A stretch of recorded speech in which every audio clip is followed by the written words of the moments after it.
Crime fiction has been around for many years. There are millions of crime writers in the world. But where does their passion and creativity come from? And what makes their books come to life? Recently, I spoke to Yorkshire-based crime writer Jason Monaghan on Zoom to find out what inspires him as a writer.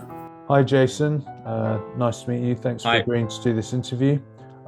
So the basic purpose of this documentary is to really find out about your passion, the passion of a writer, what made them decide to become a writer, and how their life experiences have inspired their work. Okay.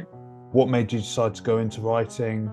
What makes you passionate about it, and how you came up with your detective series?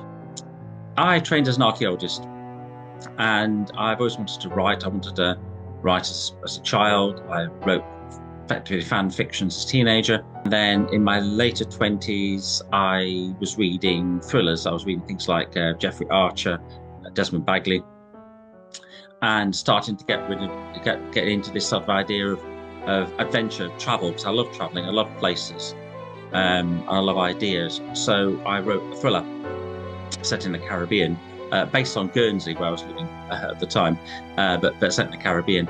And I sent it to a London agent, and she said, well, you can really write, there's a lot of stuff like this around, so write me a mystery about archaeology. I thought, oh, okay. So I did. And obviously by that time I had quite a lot of interesting stories to build in, places I'd been, people I'd met, things I'd come across, things actually I couldn't repeat in a novel, actually, to be fair. And so I wrote a book called Byron's Shadow.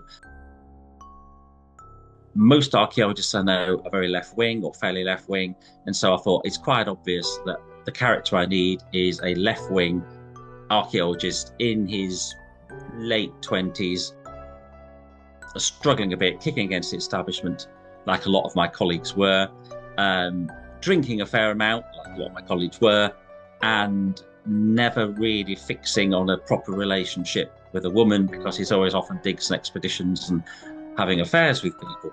There's a scene with a prehistoric hand axe in Shadesmoor where someone gets beaten to death with it. Could you describe that scene for me?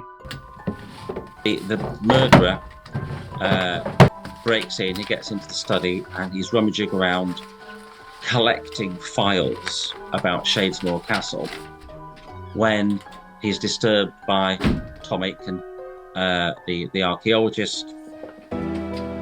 They have an argument, they have a struggle, and at that point the killer picks up the hand axe, hits him on the back of the head with it, and he drops dead on the floor.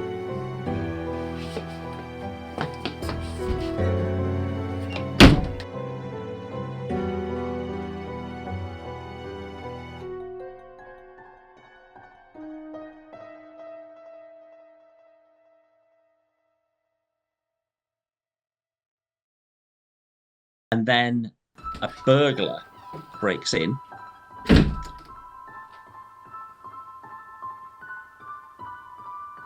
finds the body,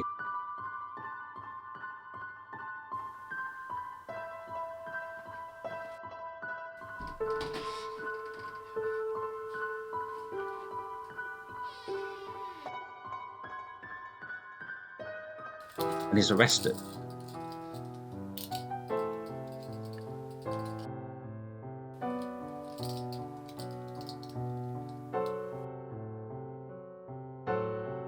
There's also another scene with a person writing letters with a typewriter.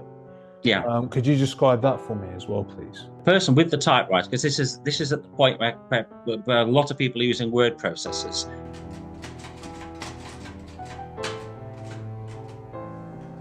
What the person is doing, this person is they're sending mystery letters, they're sending threatening letters and blackmail letters using an old-fashioned typewriter.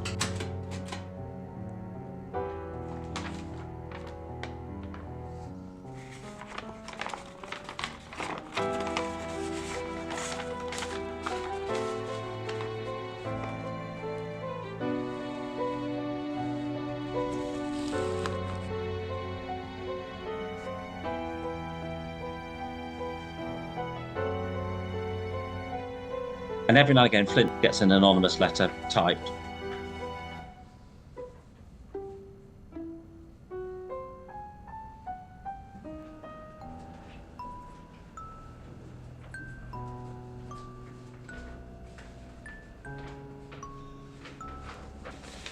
With his threat in, or he'll get other people are getting blackmail demands, because it's a lot of the plot is to do with sexual jealousy and blackmail surrounding the Shadesmoor Castle project. And so these letters are coming out.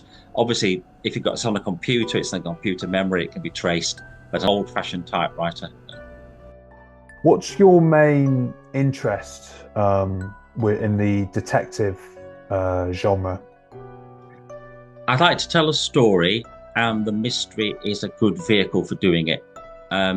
So the archaeology investigations are a great tool there, and the 1930s thriller the same. I use amateur investigators in all my stories because they're more like me. I'm not a policeman. I've never been in the police. I'm not a lawyer. I don't want to get things wrong. And there are policemen in all of my books, but they tend to be on the edge. They're incompetent, or they're corrupt, or they don't believe what Flint's telling them, or in a couple of books they've got the wrong man. So the big challenge in these books is keeping the police out of the way. Overall, creativity and passion in crime writing come in many forms, and writers like Jason still continue to pursue their passion to this day.